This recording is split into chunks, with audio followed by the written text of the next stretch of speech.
Facilitating Christian learning. Previously, we discussed how we might understand our academic disciplines and teaching practices through a Christian lens. Now, we'll look to specific strategies and methods you can use to facilitate such Christian thinking among your students. Keep in mind, this is a central component of our Quest program, to equip students to think and live Christianly within the places God has called them.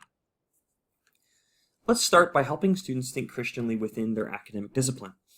Depending on the course you teach, especially if you teach in what we consider a general education course, you may not be training students for your own vocation. Here we'll have to walk the tension between calling them toward authentic tasks while also considering where they are headed professionally. Obviously, we can't cover every academic discipline here, so I'll try to speak somewhat generically. The first thing to do here would be to take time to consider the one story of redemption and restoration in all of Scripture, what we call the meta-narrative of Scripture. This becomes our framework upon which we hang our academic discipline and within which it becomes rightly ordered. Through the basic structure of creation, fall, redemption, and restoration, we can position or make sense of certain parts of our academic curriculum and uncover how they reveal God's glory. Now, if you don't feel as familiar, take a bit of time to learn. Your colleagues in the Bible department would certainly love to grab coffee with you, I'm sure, and help you take next steps of understanding here. Another method that a number of faculty have found useful is what we call the integrative question. This idea comes to us from Harold High at Gordon College, and in a format parallel to essential questions, sees us orient lessons or units around questions which require us to draw both upon our academic discipline and Christian faith to have an answer. It's a great way of uncovering connections. Some examples of integrative questions would include the following. For literature, we might ask, what are the similarities and differences in interpreting the biblical text and interpreting other literary texts? Or in the fine arts, what are the limits, if any, on the freedom for human creative expression? In economics, we might ask, what is the relationship between the quest for profitability and the Christian call for compassion and justice? Or in theology, we might say, how does a belief in God's sovereignty influence the Christian view of suffering? These questions could be used to frame a lesson, or a unit of study, or perhaps even discussions or the paper students write. They help students in uncovering those connections themselves as well. These questions become powerful opportunities for students to build their main project around also in our Quest program. Another simple step, particularly for those of you who use secular textbooks, is to introduce perhaps articles, videos, or other opportunities for thoughtful theological responses that help students think Christianly about a theme you are learning. The goal here is to consistently demonstrate to students that their Christian faith does in fact have something to say about living out their planned vocation faithfully. If we only use the secular textbooks and ourselves feel a bit new to the integration piece, we may be selling students short on the worldview component of their education. Now, it's perfectly fine to draw in others, even in small ways, who can help reorient their thinking as a learning community. Again, if you're looking for helpful theological sources and aren't sure where to start, ask colleagues in the library or others who you know have familiarity with such moves in the classroom. Let's take a look at our teaching practices now. The key for your students is speaking openly and transparently about why you do what you do, and that you are seeking to help form them through these practices. My first recommendation is to take some time reflecting on past experiences you've had for a particular course, and try to identify the potential gaps. In other words, what hasn't quite sat right with you, or where might growth potential be? So as we stated earlier, these gaps might be between your secular textbook and what you discuss in the classroom from a Christian perspective, or perhaps a desire for community, but not currently giving them much opportunity for it to occur in the classroom. Desiring students to think about their own growth, but not currently offering opportunities for revision or reflection around this growth, or other similar gaps. From this point, once you've identified your gap, first recognize it will not be fixed overnight. These gaps are often tied to larger cultural concerns, which means it's going to be complex. I recommend identifying small pivots in your course. I'm talking 5 to 15 minute pivots in a given lesson plan, or maybe changing one assignment. These pivots might be adopting a specific journal for students to reflect around the issue of your current gap. It might involve adapting the classroom layout or even discussion practices to invite better listening and unrushed conversation, or even adapting your questioning practices to invite further student inquiry. You might adapt the final assessment to include multiple checkpoints and require meeting with the professor to reorient students around their growth as more important than the grade. You might require local field experiences to connect students learning beyond themselves into the local community. Then, as you implement, plan periods of reflection and iterative tweaks. The goal is to identify small changes and reflect precisely on what's working and what isn't. If we actually had the time to do massive changes, we may not even know why they are effective or not. So small changes represent a better chance to improve our teaching over time. I recommend formally scheduling this time into your calendar and perhaps keeping an ongoing journal or notes of some sort to track your progress. Even if a change in your teaching practice seems like it's failing, I encourage you to give it at least a half a semester before adapting significantly. Teaching is so complex that we need time to fully vet new strategies. Also, welcome students into this process. Talk openly about these changes, that you're trying something new, and why you're making them. Invite their feedback into how it's going from their perspective. It's a great opportunity to get meaningful feedback and to build community. Not to mention, you are modeling for them what it looks like to live out a Christian vocation right in front of your students as you teach. This goes far beyond just praying at the beginning of class and being a caring person. Seek to redeem classroom practices such as healthy wait times and discussions, generous and meaningful feedback on assignments, and peer-to-peer activities which require healthy engagement as a community of learning. Essentially, we might ask, what does love of God and neighbor require of my classroom? You may want to pause the video for a moment to think about that and jot down some ideas. Again, what does love of God and neighbor require of my classroom? We recall in a previous video identified a framework from Scher, Huff, and Curran, which framed a 4-part framework for our academic discipline, our teaching practices, our relationship with God, and relationship with students. So let's look at relationship with God for a moment. Now, I'm not going to ask you to bury your soul here, but consider whether students might be able to perceive in your courses what kind of relationship you have with God. What would they say?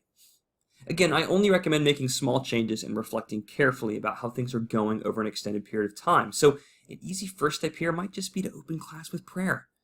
I encourage you to pray specifically for needs, but also model this around your desires for students to grow in their own Christian vocation. Even employ elements of integrated thinking about the discipline and the kinds of practitioners we seek to see students become through this class period. You can pray this way spontaneously, or also consider pre-written prayers, such as those out of the Book of Common Prayer, the Valley of Vision, or other time-tested gifts from our brothers and sisters down through church history. Similarly, liturgies read as a class can be helpful to orient students in this way. Personally, I open class every semester with a liturgy for scholars and learners from the book Every Moment Holy. Next, if you do not have formal biblical or theological training, pursue some. Whether at Trinity or through another venue, many opportunities for learning and growing here have arisen in recent years for Christian scholars and teachers. Also, be sure to model the Christian walk for students. While maintaining professionalism, don't be afraid to be vulnerable and talk about the ups and downs, doubts, and struggles you've experienced, particularly as they pertain to your discipline. Finally, attend and be accountable to a local church. God has designed us in such a way that we cannot be healthy Christians apart from His body. Now, no church is perfect, but find one where you can serve joyfully and faithfully, and then do so. Your conversations with students about this service and growth you experience in a community will serve to model your relationship with God for them, especially at a time when so many young people stop going to church, even Christian college students. So again, think about praying in class, learn scripture, consider incorporating it in class, being vulnerable, and being accountable to a local church body. Considered the component of faculty relationships with God, let's consider faculty relationships with students. At an institution the size and orientation of Trinity, I would say this area probably tends to be a strength. But again, let's note that on its own, being caring isn't really accomplishing integration.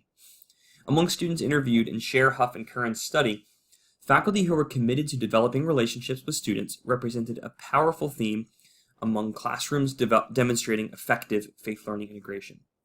This involves sincere concern for areas outside academics as well, that students' social, emotional, and spiritual well-being were being appropriately engaged. Much of this came simply through personal interaction. This meant that faculty had intentionally committed time and energy getting to know students, and there really are no shortcuts here. Beyond seeing students grow academically in our courses, we should also be deeply invested in their spiritual and personal growth. This is why college education matters. The faculty are the curriculum, and here's one way to live that out. This may mean genuine interaction in and outside of the classroom. being willing to grab coffee or lunch with a student where possible. The kinds of relationships mentioned here are meaningful enough that students feel supported, nurtured, and guided both academically, spiritually, and personally. Just as we do with our instruction, we get to scaffold their growth as thoughtful Christians as well. Obviously, not all students will take us up on the offer, and we don't have enough time in the day to have mentoring relationships with every student. But the concept here is that students perceive you as being open and available, invested in their effort and growth toward their own Christian vocation. So our willingness to lean in here really affirms our mission, whereas to minimize efforts in relationships could actually work the opposite. To neglect this component also teaches something. Perhaps that an education is only for credentialing, or that we care more about our subject matter than our students, or some other unintended message. As you consider this, keep in mind I'm not talking about hand-holding, and in fact, these relationships exist as a part of loving students well, may actually be holding higher standards about the ways we call them into relationship. It's about living out a love for our student neighbors in tangible ways. Looking back over the founding of higher education in the United States, you will read from Harvard and others about how the faculty played a role in loco parentis. In other words, assisting students to transition away from the home toward adulthood. That said, as Christian educators, we have the theological framework which provides so much more purpose for this work than any other perspective.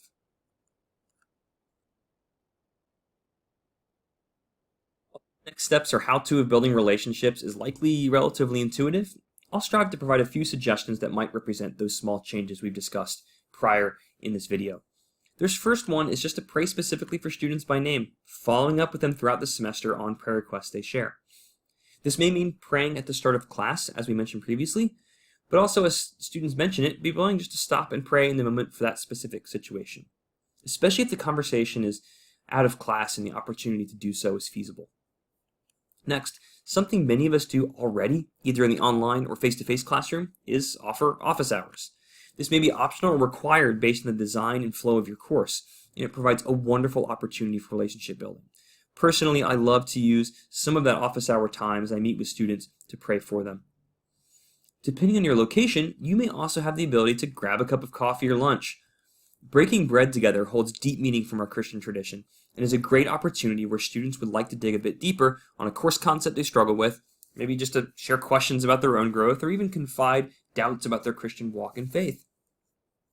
Finally, and tying back to our Christian practices, the way we answer questions and facilitate discussion often communicate whether or not we truly value students, whether we intend to communicate that or not. Our ability to listen without overpowering a discussion, and even preventing other students from doing so, demonstrates care. Avoid rushing a discussion due to time is another piece that's valuable. If you sense students really need to wrestle through a difficult idea, give it that space and be willing to flex with your lesson plan. This attentiveness communicates volumes without our actual talking about how much we value students. So hopefully this has given you just a few tangible ideas for faithful Christian teaching and learning practice.